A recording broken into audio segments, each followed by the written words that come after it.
Spitzer, the president of the David Bermant Foundation. We are delighted and proud to bring you Color, Light, Motion, a new online series created and hosted by Victoria Vesna.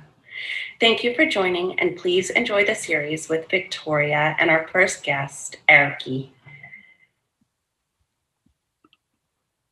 Hello, everybody, and welcome to this wonderful new initiative that we are starting. The ArtSci Center is so proud that we're getting to host Color, Light, and Motion, which is an online way of continuing the legacy of David Bermant, who had the biggest, largest kinetic art collection in the world. And we're collaborating with Harvestworks New York, and the David Bermant Foundation is sponsoring this monthly event where we're planning to feature art historians who already had some connection to the collection, artists who were in residence or whose work connects to the other pieces in the collection. Just a little bit about my relationship to this wonderful collection. I met David Bermant in 1995 when I was just starting my academic and artistic career. I got a job at UC Santa Barbara in the art department. And as soon as I arrived, I was told, you have to meet David, you have to meet David. And I did. I took the trip up to Santa Ynez, where this beautiful farm and an amazing collection. I was just stunned. And I started bringing students there and having a relationship with David, helping to start an archive of the works and really learning from him, because what he was doing was very unusual. He wasn't collecting because the work would have some kind of value. It was more about him valuing the relationship to artists. And so every piece that's in the collection in some way had a long-term relationship to the artist that created it, including commissioning pieces. And I have to say, I have very much benefited from the foundation supporting my work over the years. So when David passed away, the foundation was carried over to his wife, Susan Hopmans, who actually went to Cal Arts in her earlier days, during the heyday of Cal Arts, in fact. So she was always by his side, giving her opinion about art, and very much took it on to keep it going and keep it alive and maintain it. And when she passed away, she was succeeded by Bess Rochlitzer, who introduced me a little earlier. Always present on the side was his son, Andrew Bermant, who to this day is very much involved with the foundation and making sure that the collection is treated correctly.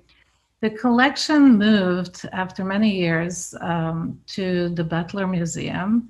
And we're very happy that the entire collection moved and it wasn't broken up into piecemeal, which at one point seemed to be a danger. So we have that, and we're very grateful to the Butler Foundation, because since 1986, this foundation has really made a point of being open to the public, and yet in a way it was limited to how many people could see it. So having it online is, of course, always sad. Like everything, we have to shift the way we think and act. And this is an effort to bring the amazing collection, these kinetic artworks, to the larger public. Once a year, when I moved to UCLA, we would take our graduate students in media arts to view the collection. And the whole trip, the travel would be a community coming together. And really, the one person that always, without ever missing a trip, would come along would be ERKKI HUHTAMO. He's my colleague at Design Media Arts, and we worked together for about 20 years, believe it or not. And he really understands the collection deeply. He's a media archaeologist, he's an exhibition curator, And as a professor, he's just passionate to show students and teach them that what we're doing with media arts and digital arts has a lineage, and that lineage is actually not, doesn't even start with kinetic art. It goes all the way back. It's all about how we interact with objects, how we make objects move, and the relationships we create not only with objects but with people, and how all of this connects. So, of course, he was the perfect person to launch this new initiative. And welcome, ERKKI. Thank you for doing this. Yes, thank you, everybody. Thank you, Bess and Victoria, for this opportunity to talk a little bit some artworks that actually are part of the David Bermant collection.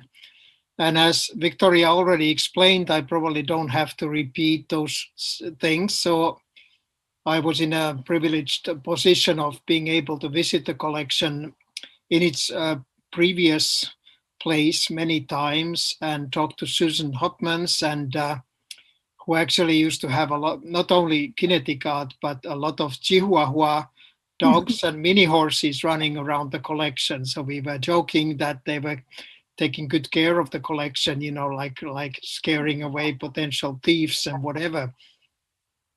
So things have changed, but we do hope that this move to Butler will provide new opportunities for, as Victoria said, to see these pieces.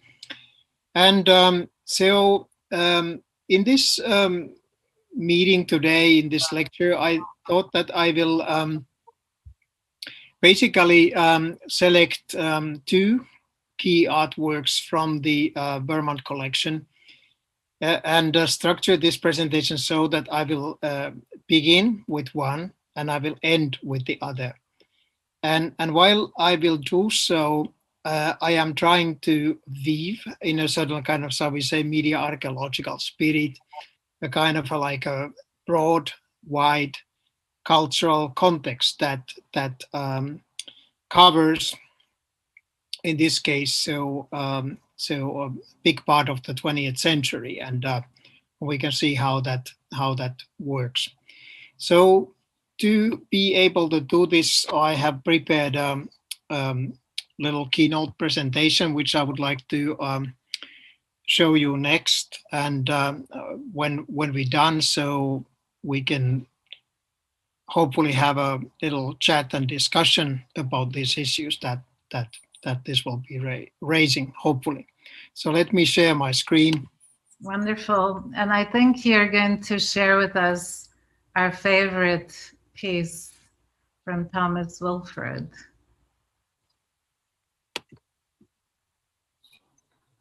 So my presentation today is titled The Art of Lumia, which is directly connected with the first artwork I mentioned. So The Art of Lumia, Visions of Light, Kinetic Constructions, and Thomas Wilfred. This is my favorite quotation from Thomas Wilfred, who lived, as you see, from 1889 to 1969. More and more artists of our generation have begun to contemplate light with the eyes of a sculptor gazing upon a block of marble and seeing in light a new and basic medium of expression with unlimited possibilities. So Thomas Wilfred had a very curious and interesting career. So he did not start as a visual artist, even though he did study some art in Paris, France. So he came from Denmark and was originally known not as a media artist, but as a lute player who was playing an archaic type of 12-string lute. So Thomas Wilfred gave recitals and concert tours in Europe and also in the United States, and gained popularity. But he was basically concentrating on music from the, as you can see here, old medieval and Elizabethan eras. So songs and ballads for the 12-string arch lute.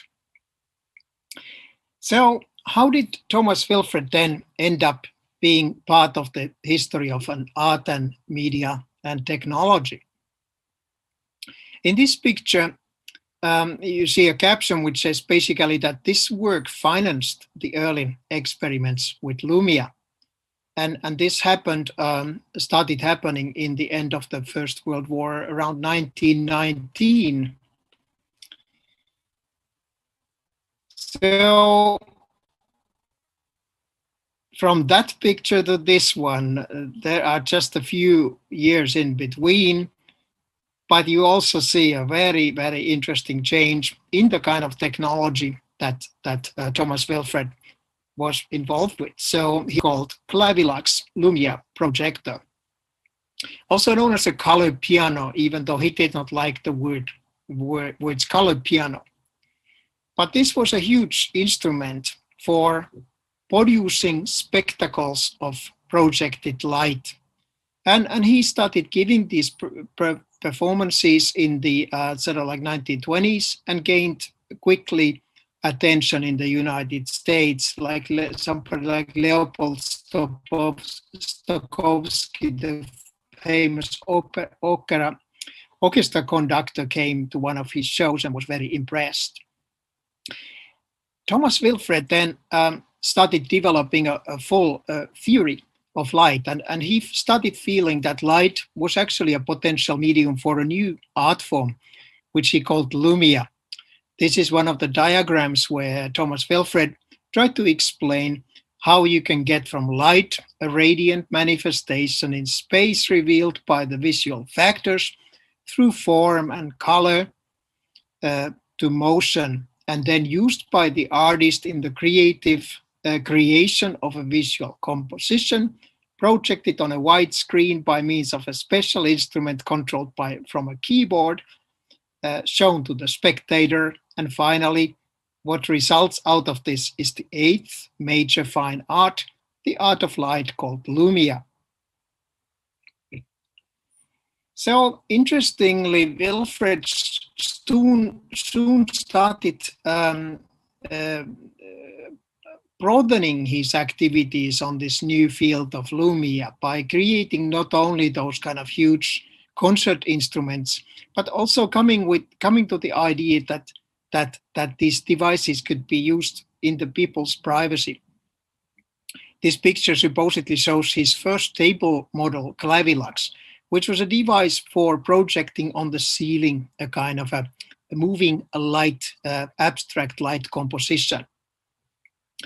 And then we get now finally close to the Bermant Collection and the first artwork that I mentioned.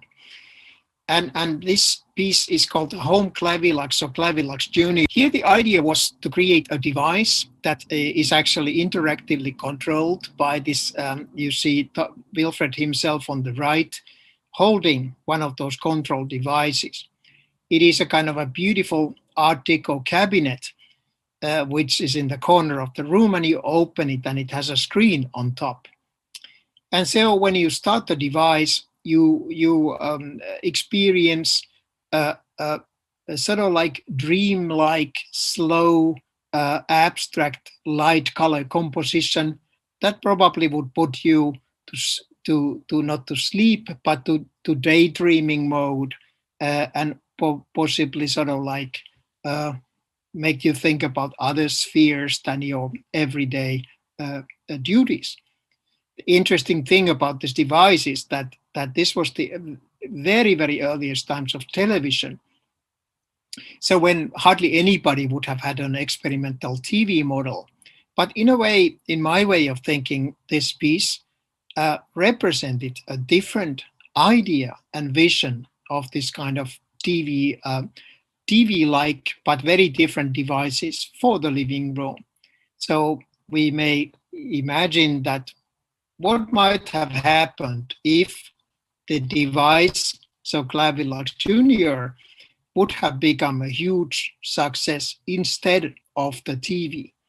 So we might not be watching talk shows and soap operas these days, but would be meditating with abstract light compositions. And we might wonder whether life would actually be better for all of us these days.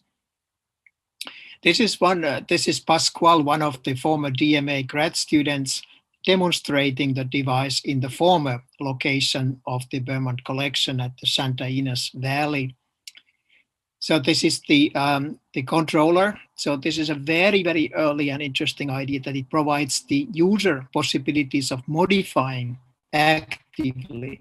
So actively the experience came like 20 years before the first remote controllers for televisions. So were introduced like mid-1950s. Here we have opened some of the device. So you actually see that there's a kind of a turntable, and in the bottom there are a series of discs or records. But these are not sound records. They are actually hand-painted color records that you put inside the device. And it has these kind of colored light bulbs and a motor rotating those devices. And once it is in operation, it then produces this color. So here you see a close-up of the records. And in this picture, I am holding one of them. So it says Clavilax Junior, Thomas Wilfred, inventor, New York City, USA. And it is interesting, I don't have time to speculate about the way how he saw the connection with music, because obviously this was the time when music was played from gramophone records. And he had a background as a musician himself. The silent music of Lumia.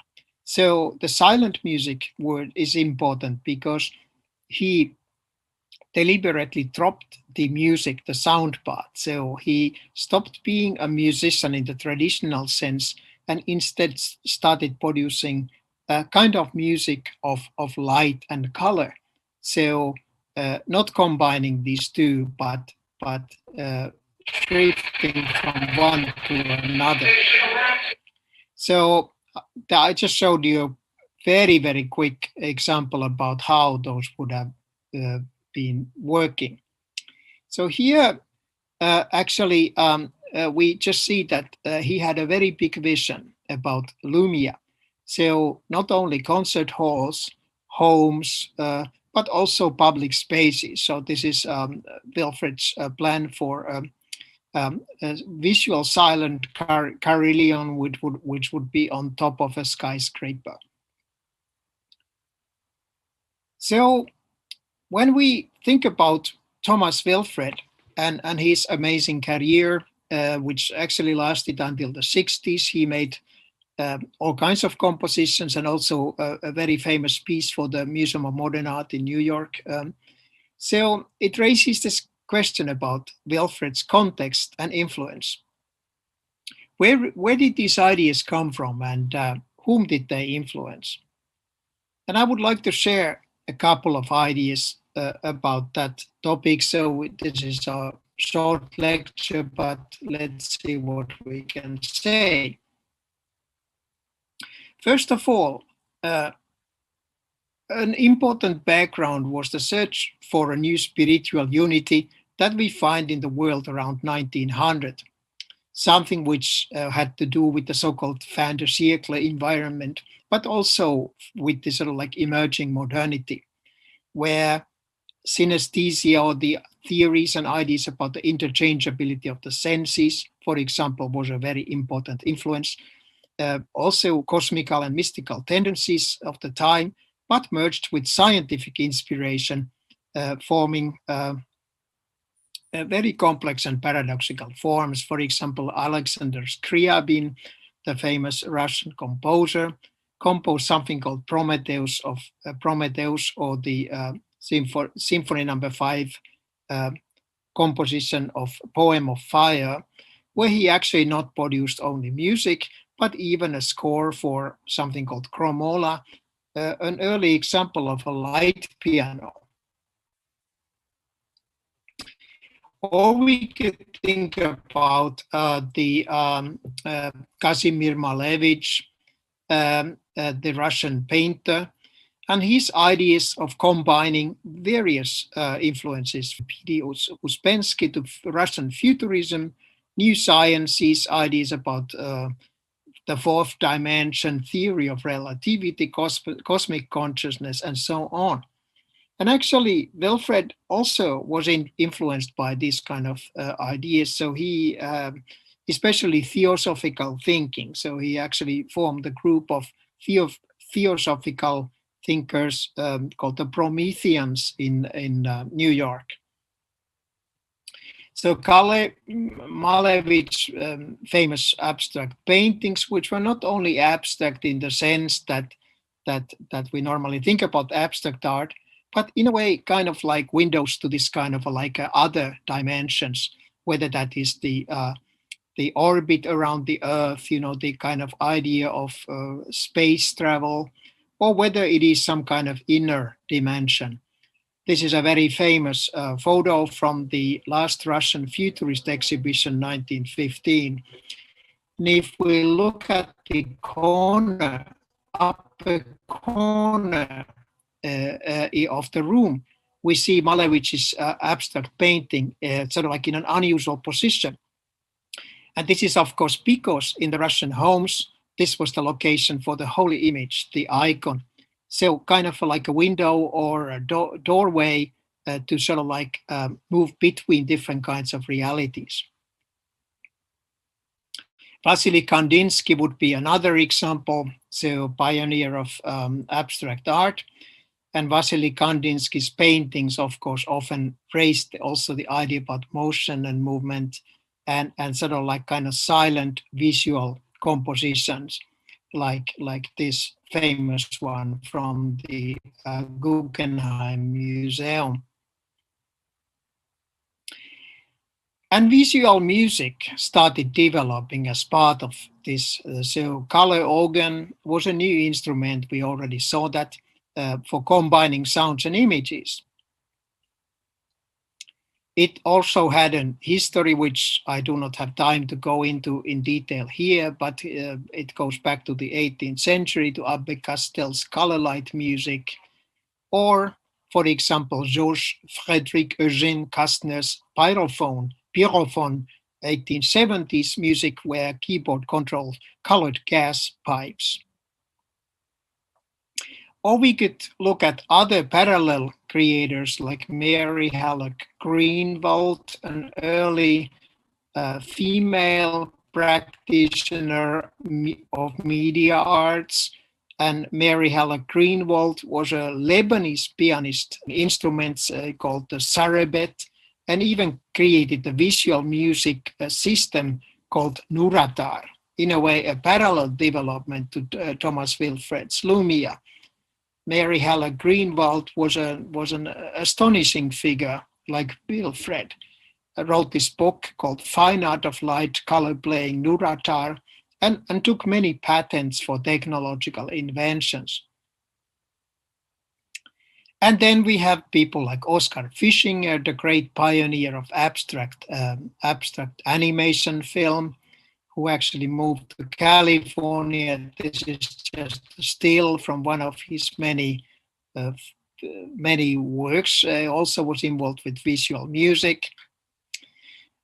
And then if we look a little bit further and then start moving towards the other pole of my presentation, we should also pay attention to a shift that started happening from the spiritual to the material within the early modernity. So the esoteric element of early modernism was often questioned in the 1920s, for example, happened after the October Revolution in Russia, 1917.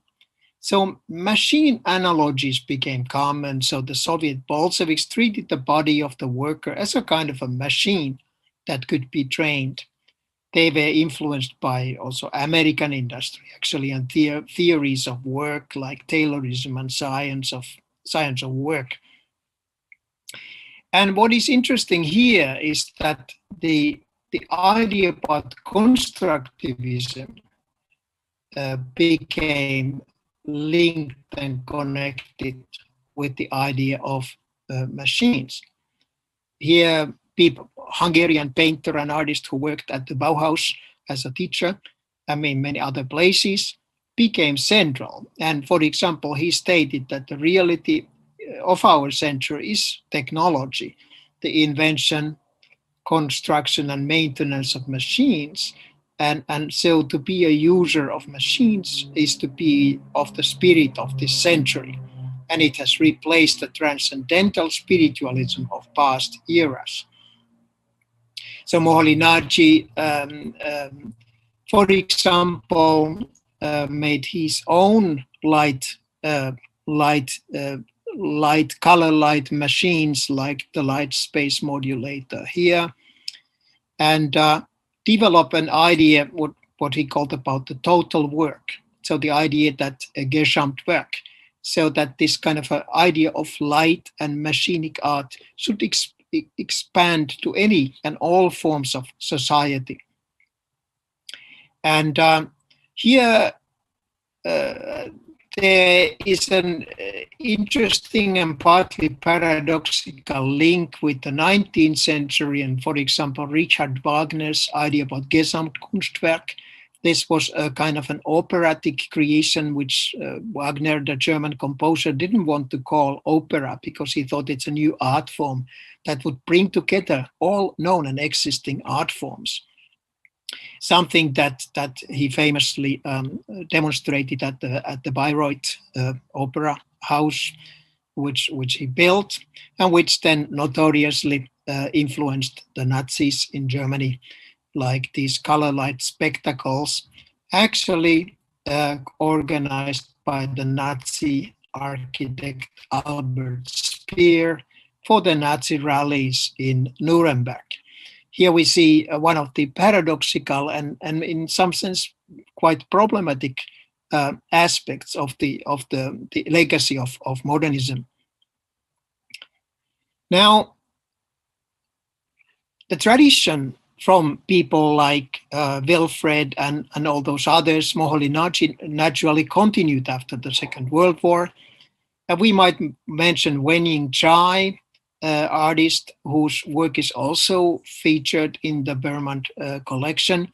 So these are works that are kind of rotating, vibrating metal rods illuminated by stroboscopic light.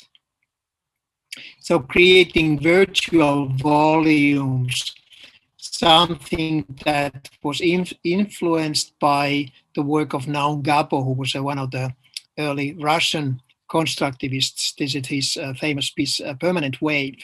So we see how these links and connections between electromechanical machines exist. We could follow continuities of visual music, for example, to so-called vortex concerts organized in the 1950s at the Morrison Planetarium in the Golden Gate Park in San Francisco, collaborations between composer Henry Jacobs and visual artist and filmmaker Jordan Belson. Or we could look at the Philips Pavilion at the Brussels World's Fair, which was a collaboration between the radical composer Edgar Varese, architect Le Corbusier, and the architect and composer Yannis Xenakis. Xenakis later created many color light environments, for example, known as polytopes, comes from many plus place. This is an example of one of them from the 1970s, using sound, light, color, and architecture in combination. Or we could look at popular culture, the 60s, the so-called light shows for bands like Jefferson Airplane or Frank Zappa and the Mothers of Invention. This is Joshua Light Show. There's actually a wonderful lecture by Joshua White after Wilfred, the influence of Lumia on the Joshua Light Show, which you can find on YouTube. And then we could look at artists like Toshio Iwai, who recently was a Regents lecturer at the DMA at UCLA. And his famous piece, Music Plays Images, Images Play Sound, collaboration with famous composer Ruichi Sakamoto in the 1990s. So I could link many, many other things with that, but in the interest of time. So let's now move to the final part of my presentation and the other work I want to highlight from the Bermant Collection. And here we encounter Nicolas Schöffer. Nicolas Schöffer was originally a Hungarian, but was active most of the time in France. He is an artist who was a sort of like combination of a theorist, writer, engineer, and visual artist. And he, like Moholy-Nagy, head of art and technology in modern society, something that can be compared with Moholy-Nagy's idea of total work, but it also can be compared with, and there are many reasons for that, with the work of Thomas Wilfred. So the cybernetic works he created were symbolic manifestations of modern society and took many forms and sizes and roles. So his most ambitious things probably were the so-called spatial dynamic towers. The biggest one he planned for Le Défense in Paris. It was so magnificently big that it was never built. Smaller ones were created, and one functioning one exists in Liège in Belgium still to our time.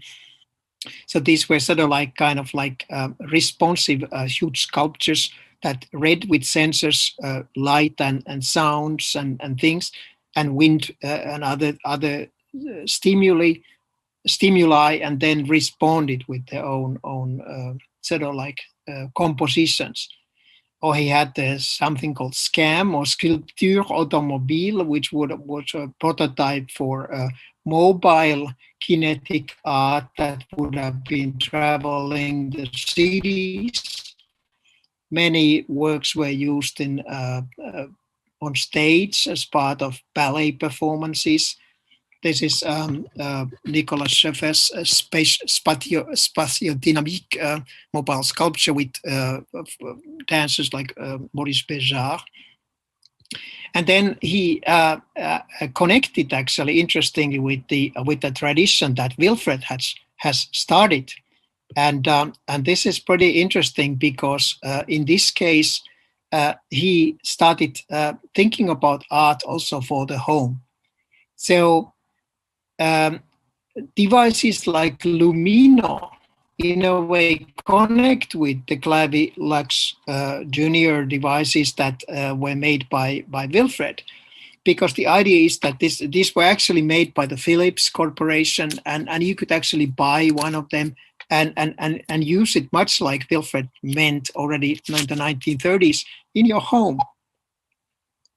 And this is a pretty interesting element, I think, because here we can see how these traditions are sort of like linked and connected, and sort of like things happen and link and connect them with each other.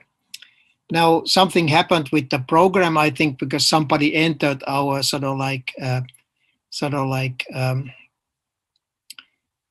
session, and it made my program get jammed. But let's see if I can still show you the final images.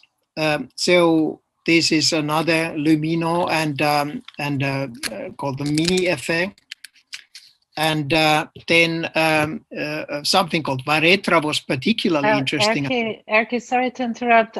You're not sharing your screens anymore.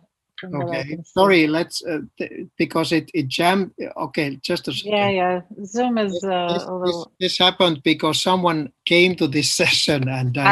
So David's familiar with the bugs. My session kind of. Really? If I can. Okay, here we go. We're back. Okay, good. So we will try again. Things happen in the full screen.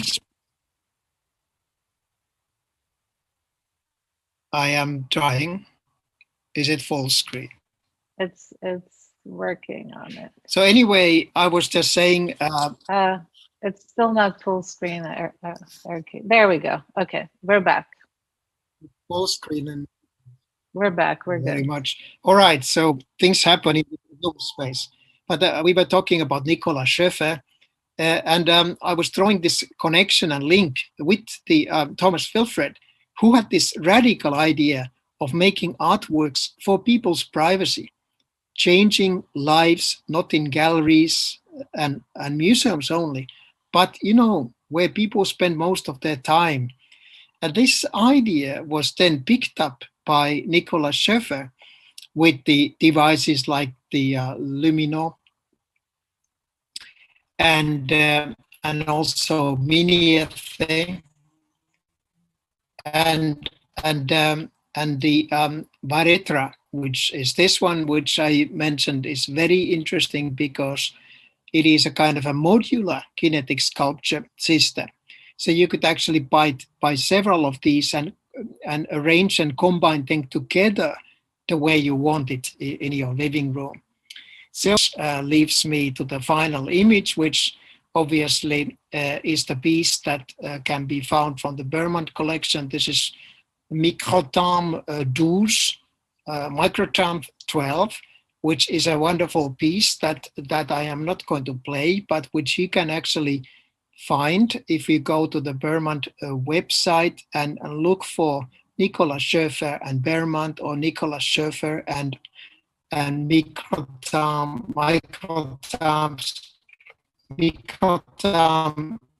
12, which is definitely worth. With that, I would now like to stop sharing and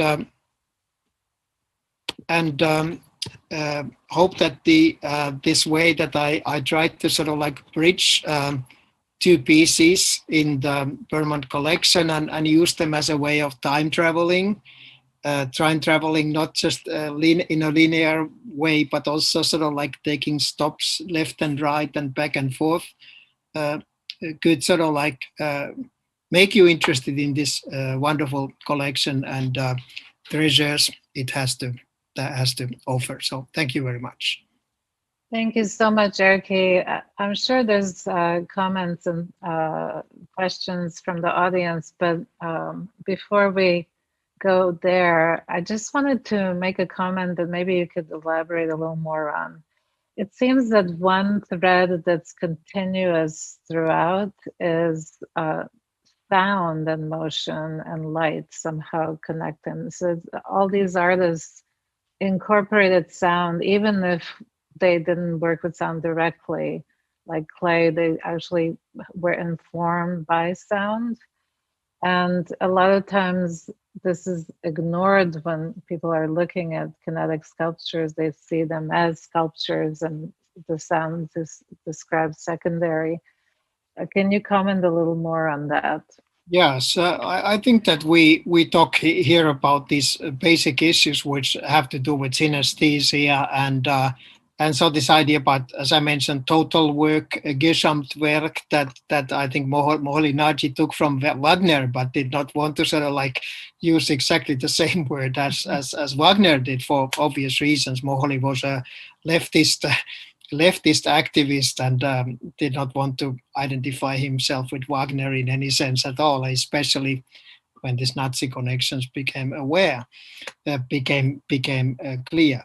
So it is really true that these different sort of like forms of expression that of course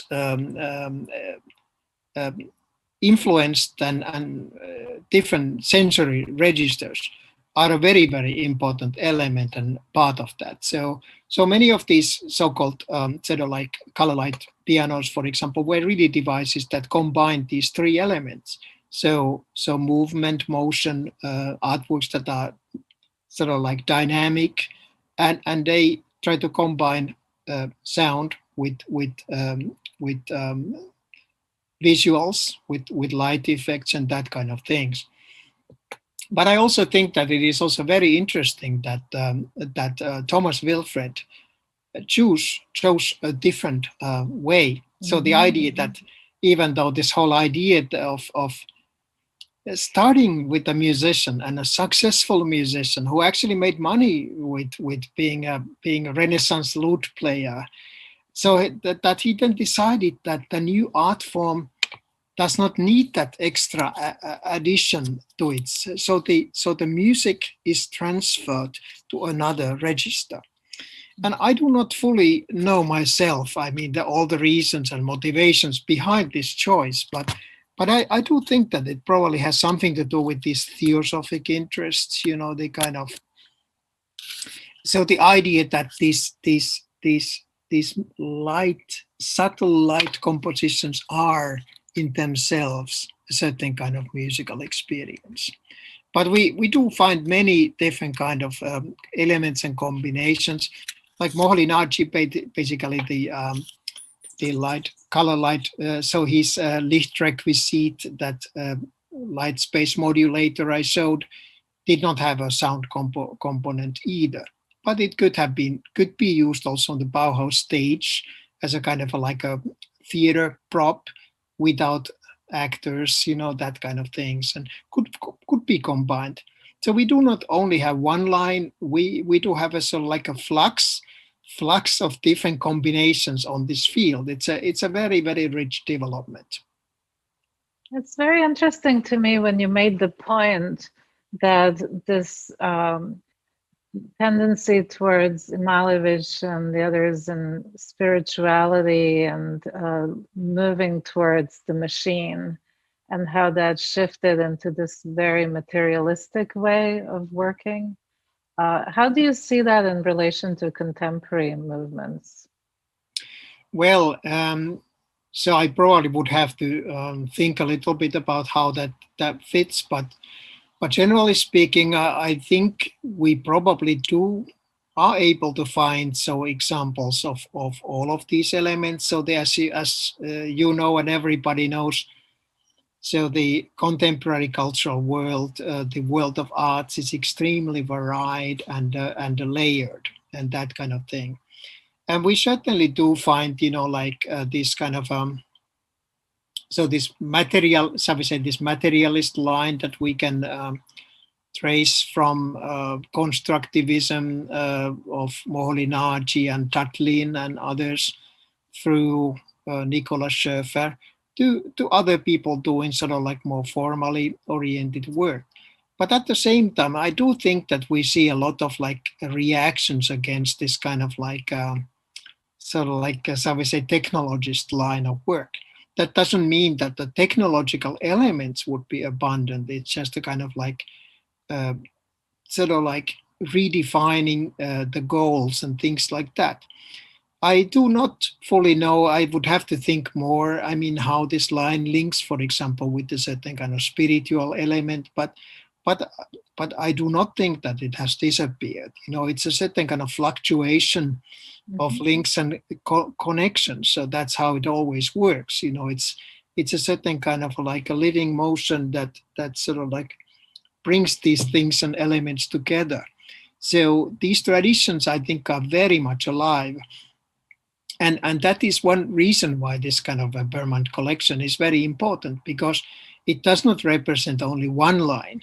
It represents many ways of like combining these elements, as you suggested. So motion, sound, visuals, that kind of thing, and so that there is actually a certain kind of dialogue and also inner dialogue happening between these trends.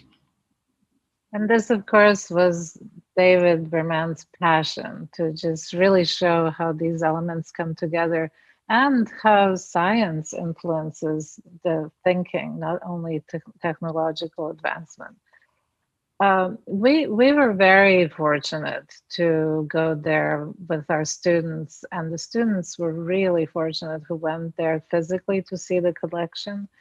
Can you talk a little bit about why is it important for students of media arts in particular, but art in general, to be in contact and to understand this lineage? So So I am known as Victoria mentioned, as a media archaeologist, and there are different ways of doing media archaeology, I know, but I think that every media archaeologist, in a certain way, shares the interest in the tactile, in the personal, hands-on experience with the world of media. So we have to understand whether we look at their philosophies or sort of like kind of discourses, ideas raised by technology. We also have to understand the technology itself. And one way in which this is done these days is of course this like tinkering approach or hackerism and all these things. So there are a lot of young people in the make movement, for example, who want to sort of like have a personal experience with these devices.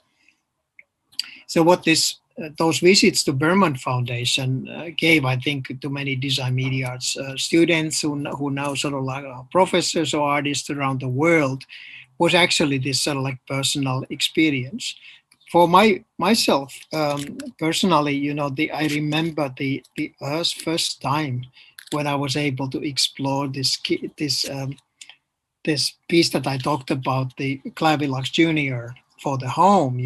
So I had seen pictures in box, but all of a sudden there was this device, and I was actually in this situation allowed to change those picture records, color records myself, and see how the experience changed.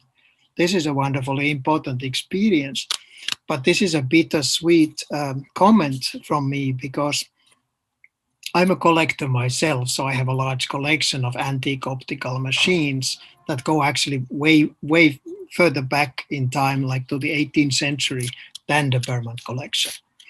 But the bittersweet thing is that the limited possibilities that people normally have for this tactile personal experience are a problem, unfortunately. And I hope that the Butler, now that it is potentially talking to wider audience, will be able to find possibilities that actually provide these experiences for the people.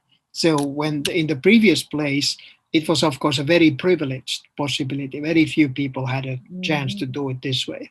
But hopefully, and as you said before, maybe this new latest development will offer possibilities of extending this experience, which I think is very important to understand not only art, technological art, but the technological society in general. And the sense of wonder. Can you share the slides where you can see the records from your keynote? There's one slide that's like a close-up of this. I want to just go back for the audiences a little bit to that, because what we were able to do is open the piece and then look at these different transparent records that were hand painted that created these beautiful projections. That it will not happen in a museum, for sure. We had also the opportunity to change and exchange the Duchamp discs, and that obviously will not happen. But if everybody takes a look here, to me, this is such a sense of wonder and joy to see these transparent records that were hand painted. And again, it brings back his musical background into the visual, and really just the idea that he had that this would be in everybody's living room and you could sit and meditate to these colors as opposed to being bombarded with the consumer media and crazy news and the absolutely accelerated version of that now. It really, like Erkki said, would have been a very different world if this is what we would all have in our living rooms. Instead of a fireplace, we have this gorgeous interactive, by the way. So it's really amazing.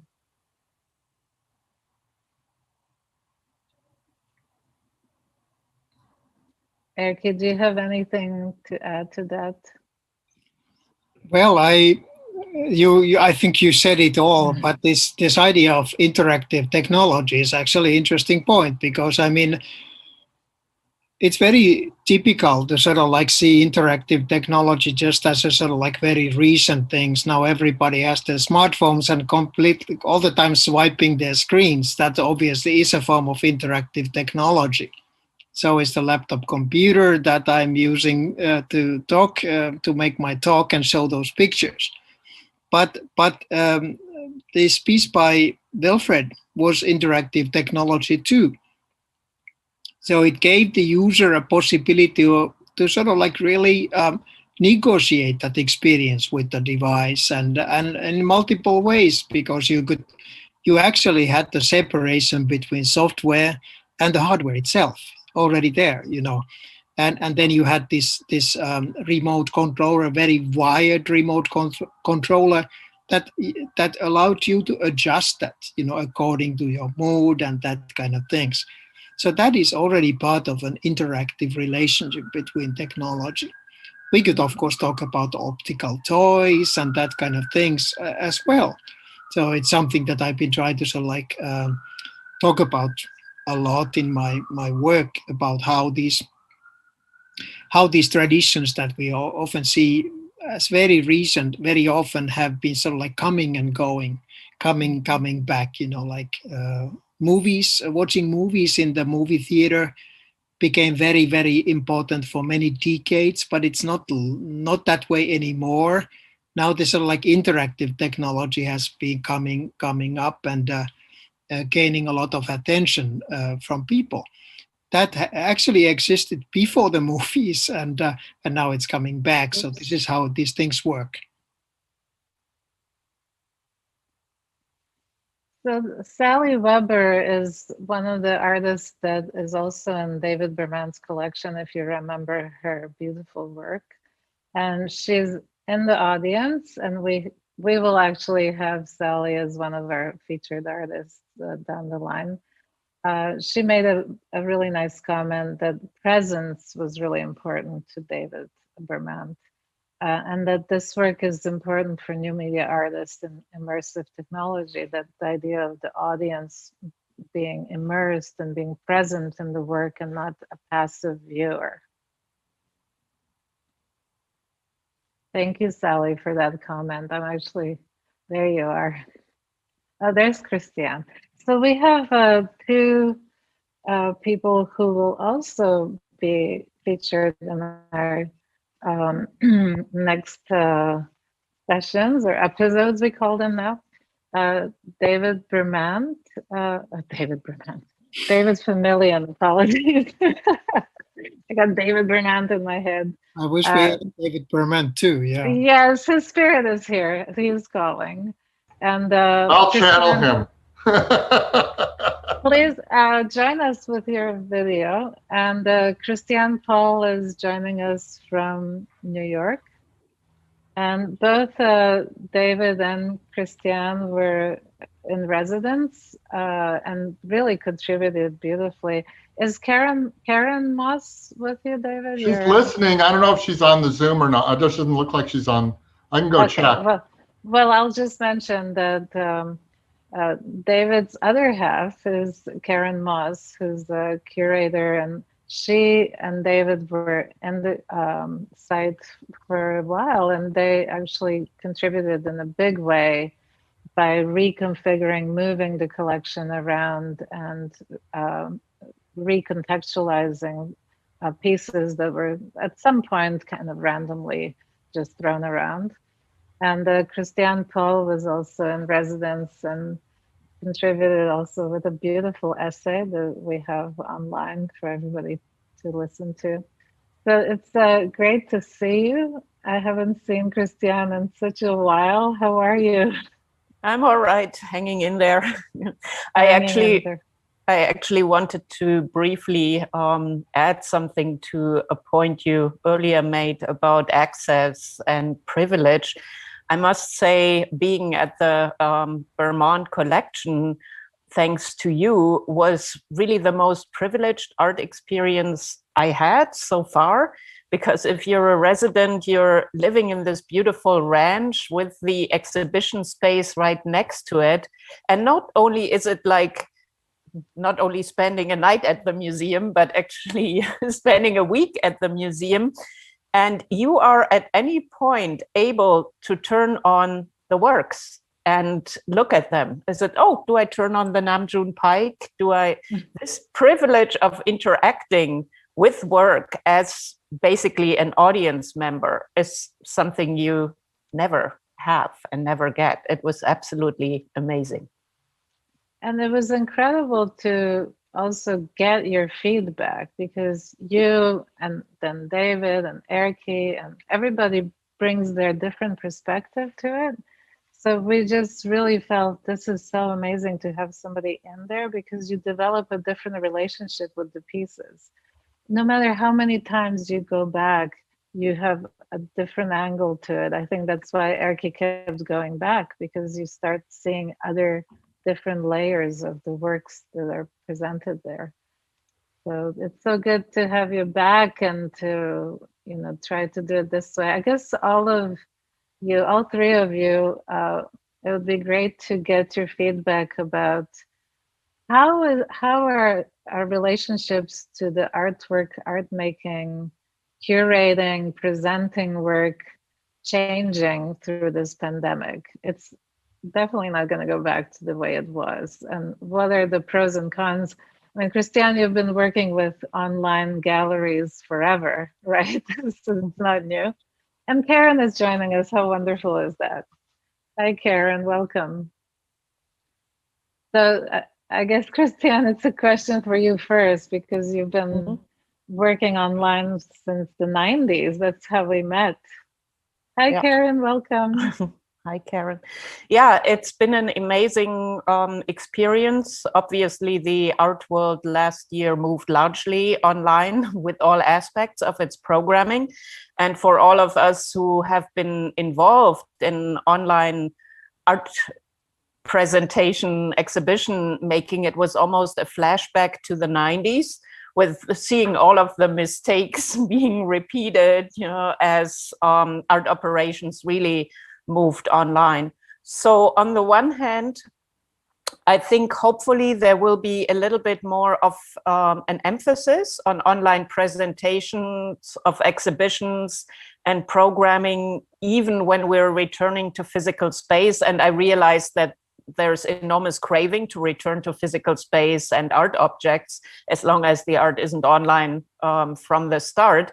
But I think another effect of the pandemic is that there is increasing categorical instability when it comes to what online exhibition means. What you now see is a complete blurring of art that is native to the environment, web-based art, and documentation of art in physical space. I find this pretty problematic, I must admit, you know, that it becomes such a blurry zone. We also, once again, as in the 90s, see this urge, and that made due just to the pandemic, to replicate and simulate physical space in 3D worlds. So you don't have, you know, access to the art immediately, but you create, you know, the simulated environment of a museum. I think that's a nice thing if there is an installed exhibition in museum space and you get an idea of how it is installed in that simulated environment. But at worst, you know, I found myself stumbling through one virtual museum and, you know, just desperately trying to find the angle to get the right look at the art object, thinking, if only I could see this on a web page. Just give me a web page where I can experience the work running. So I'm very interested in seeing how these categorical instabilities will dissolve. And another thing I want to mention is this increased momentum and emphasis on virtual shows in multi-user spaces, which I find very interesting. What has been happening on Mozilla Hubs and on other platforms, I think those were to me the most interesting art experiences, and I hope that will continue. Mm-hmm. Karen, I'm sure that you can chime into that angle, since you are so much connected to the idea of curating, and you made such an amazing move of all the collection and shifted in a beautiful way. Do you remember best before and after Karen came to the collection? Oh yeah, it was a amazing difference, and just much easier to get through and see everything. It made so much more sense. So yeah, that was wonderful. Are you able to contribute, Karen? We don't hear you. I see you, Karen. We don't hear you. You're muted. So David, why don't you say a few words while Karen figures it out? Oh, you're muted too.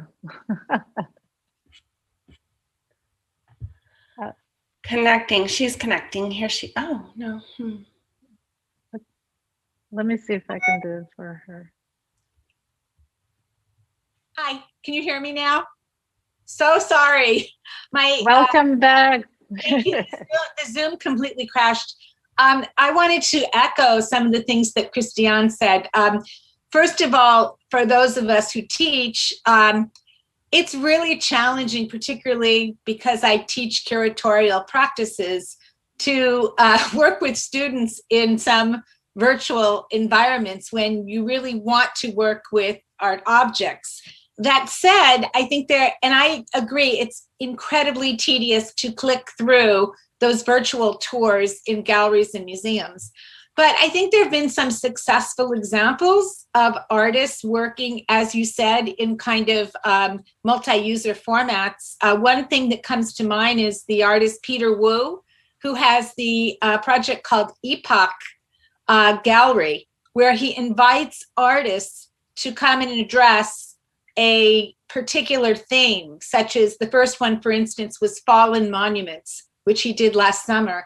And he literally creates a particular virtual environment, but allows the artist to incorporate their projects into the space. So he's both the curator of this exhibition format, but he also, but it is also an artwork, a digital-based artwork that the artists participate in. It's extremely interesting. So I think there are certain new formats that have come up that are viable and could continue. And, I certainly hope that we do figure out ways to still continue some teaching and very much academic meetings online, so that we're not always, using, especially in Los Angeles, using time to travel to places. But I think it's very challenging, but there are certain things that I think that are positive that will come out of it. I just also wanted to thank you, ERKKI, because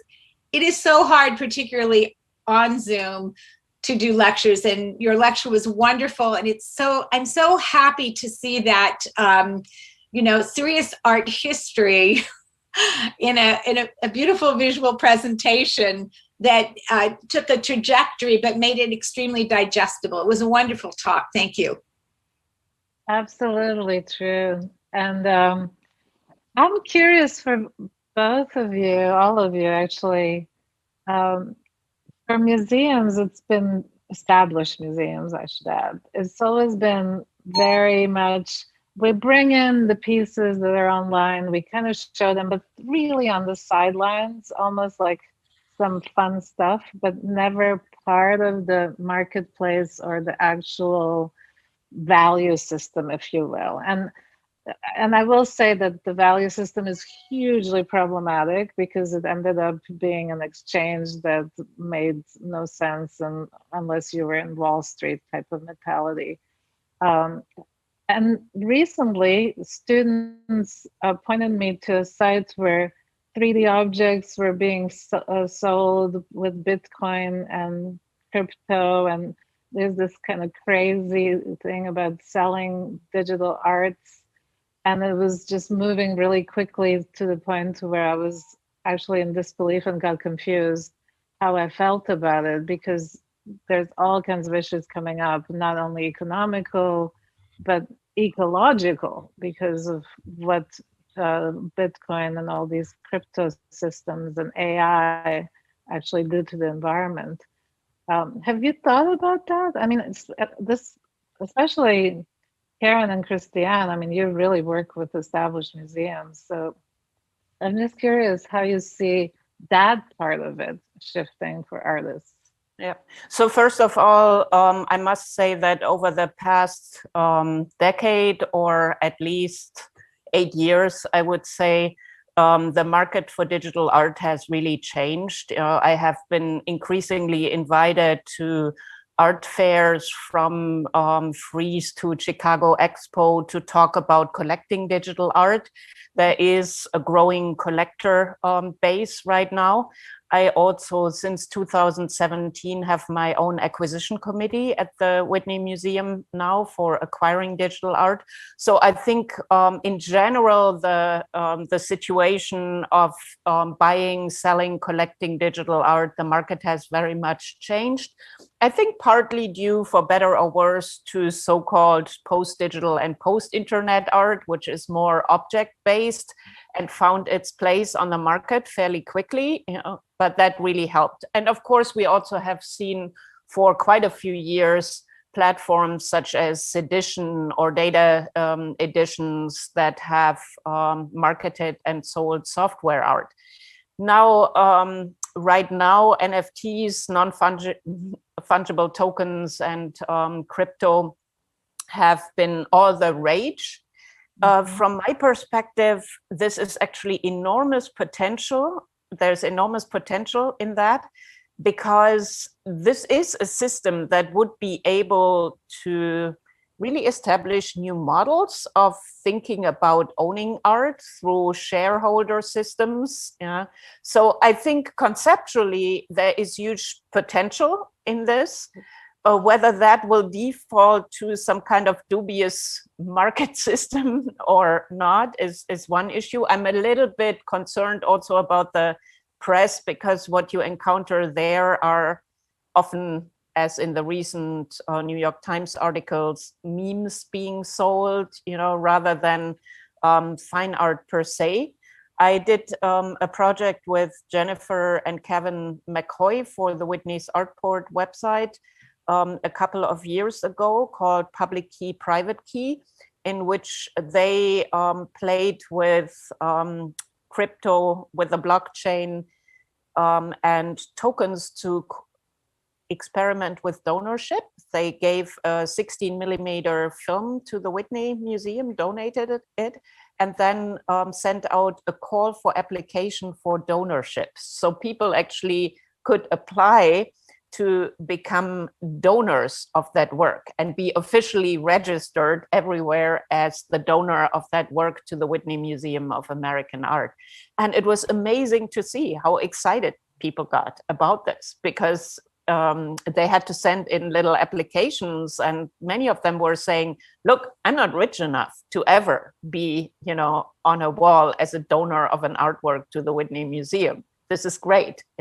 So I think there's a huge potential when it comes to the secondary market and, collecting. I'm unsure where this will all go, and if that potential will be realized.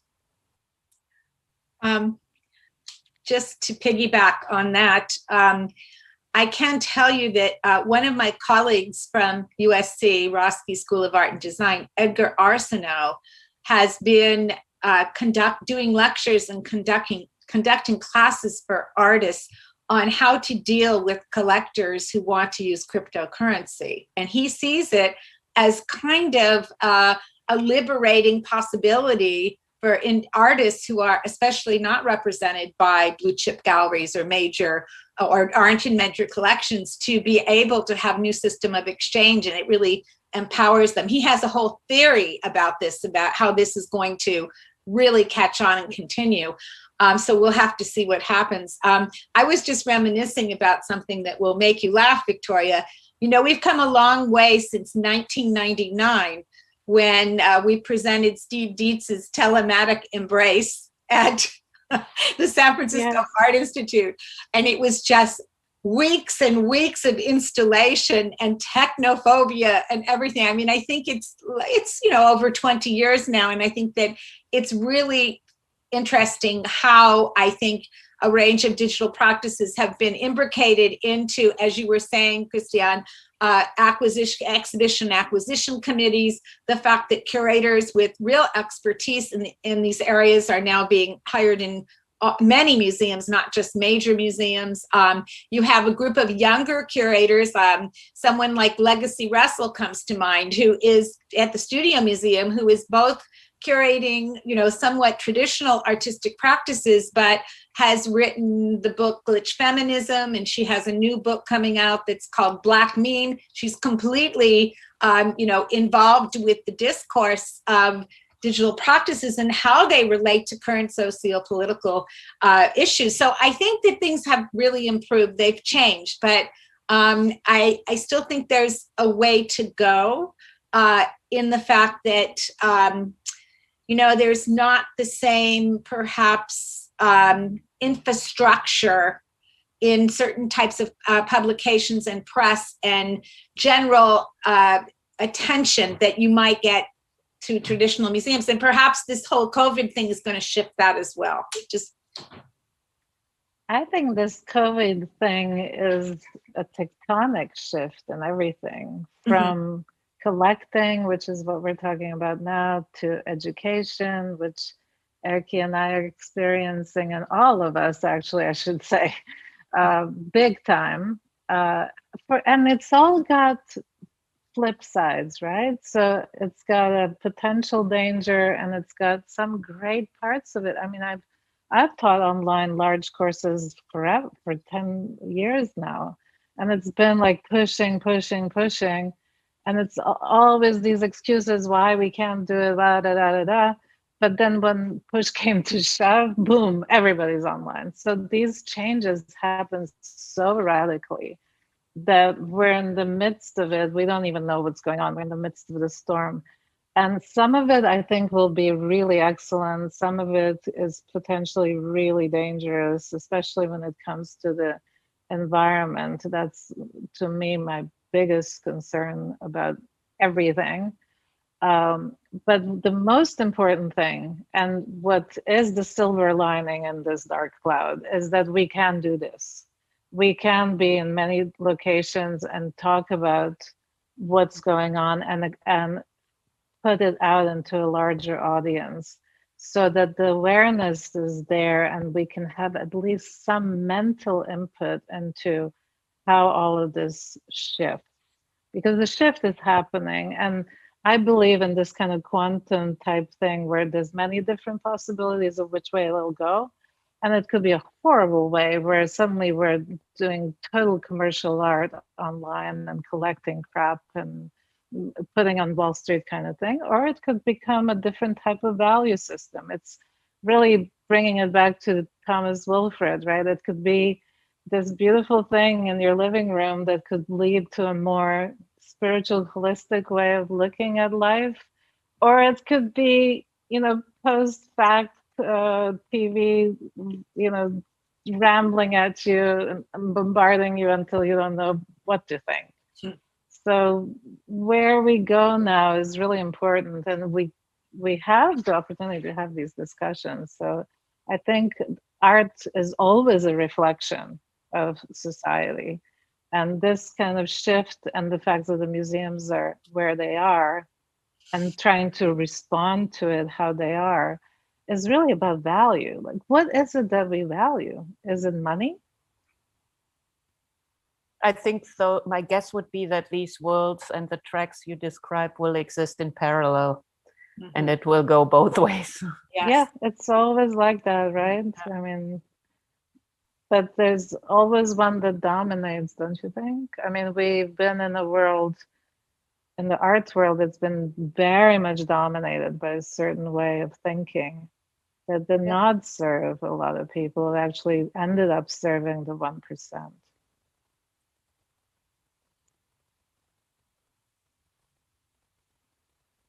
Silence. No, you're right. But I also see that changing. I mean, there has been also in recent years a lot of pressure, of course, on institutions, you know, when it comes to their boards and decolonizing spaces and opening up.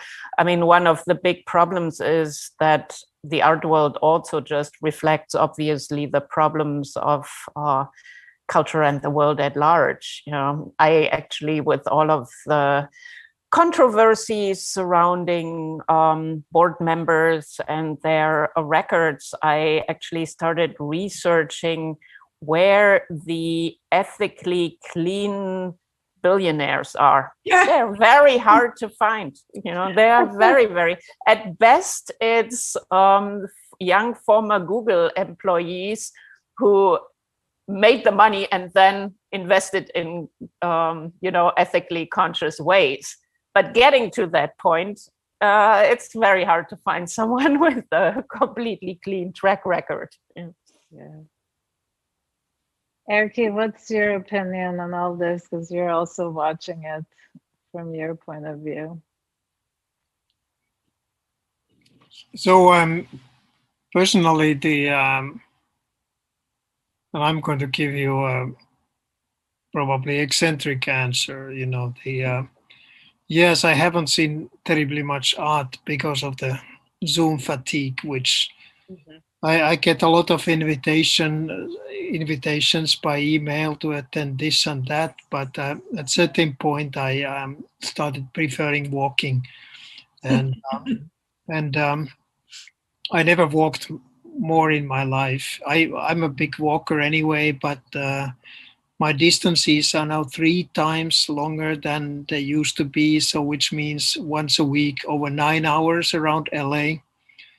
I don't see, without stopping, 9 hours, and that I don't see much art, but it does make my brain work. So I'm producing a lot of work myself. But it's not exactly an answer to what Victoria was saying, but you know, but certainly I do long for the moment when I'm able to resume my normal practice of going to museums and exhibitions, you know. But I don't know if any one of you, sort of like Christian especially, I mean, that did you completely get sort of like used to this new art world where with all these openings and events happening online, are you fine with like hopping from one to another?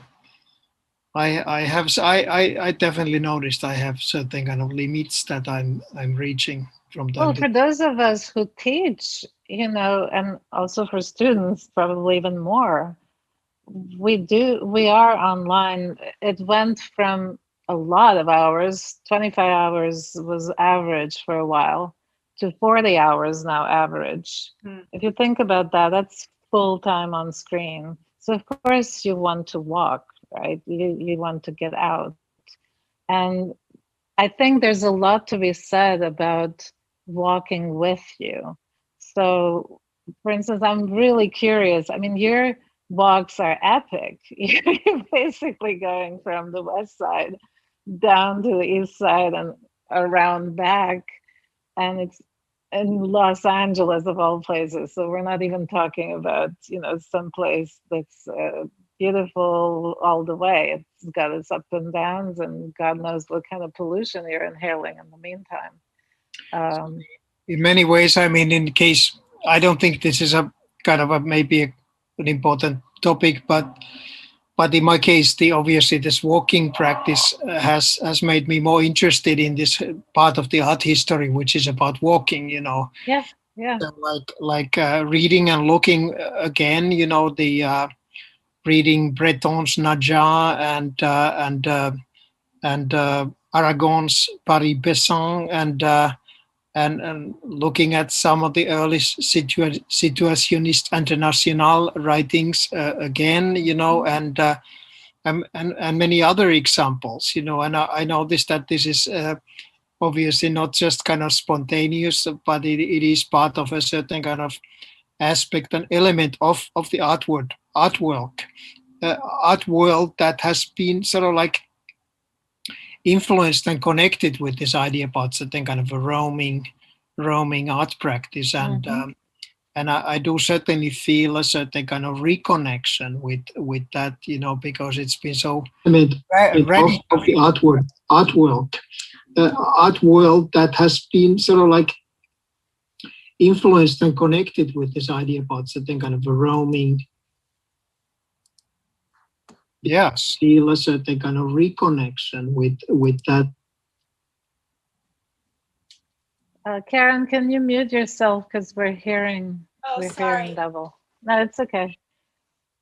You know, we started asking more artists to do walks for us, walks in their environment, so that even if we're looking at it on screen or on our phones, we have this sense of walking rather than looking at the screen.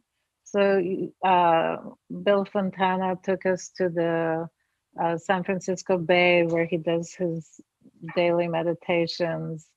Yolanda Harris took us to the lighthouse and gave us sounds to listen to, and we were discussing with her and kind of having a collective experience of going somewhere with that person.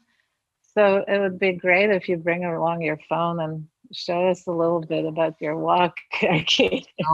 So what I've been doing, maybe this is the end of that kind of idea. I've been taking hundreds of photographs about details of LA, how it's been changing in 1 year. This means stencils, stickers, like graffiti that I've actually seen them change many times over because I've been sometimes taking the same routes. So I have hundreds of photos from my walks, and I've been thinking of doing something of that because it is a certain kind of a different kind of like reflection on that environment, mostly sort of like places where you see few people, but you see the traces, and the traces have been left in the built environment and on the sidewalks and on the streets and lanes. And I've been certainly kind of like actively interacting with that environment, you know, like now for nearly 1 year. It reminds me of Norman Klein's walks of LA, remember? ERKKI, That was lovely. have you read Rebecca Solnit's book, Wanderlust? Yeah. Yes. It's great. Also, I think you are singularly defying that really bad 80s pop song that nobody walks in LA. Yeah, that is PJ Harvey. Yeah, I put that in my book manuscript too. You know, I added that in. But it was so delightful to see everybody, my favorite people in one place. How wonderful. And what a real treat, spontaneously. So beautiful. And Bess, thank you so much for making this happen. Well, it's so nice to see you all. Thank you so much. I mean, it really is wonderful. Aha, who do we have here? And I thank you, Victoria, for bringing this idea to me, and ERKKI for being our first guest. And I'm looking forward to David and Karen and Christiane, of course. So David and Karen will be our next guests at the end of March. And then at the end of April, we have Christiane Paul. So we already have our speakers here. Celebrity lineup. Celebrity lineup, indeed. And what do we have here, ERKKI? So some people have called you an eccentric, and you're proving them right. You really have that face down. Very much so. I'm going to take a picture of that. Thank you, everybody. And thank you. Thanks. I wish you all a wonderful weekend, and everybody take a nice walk.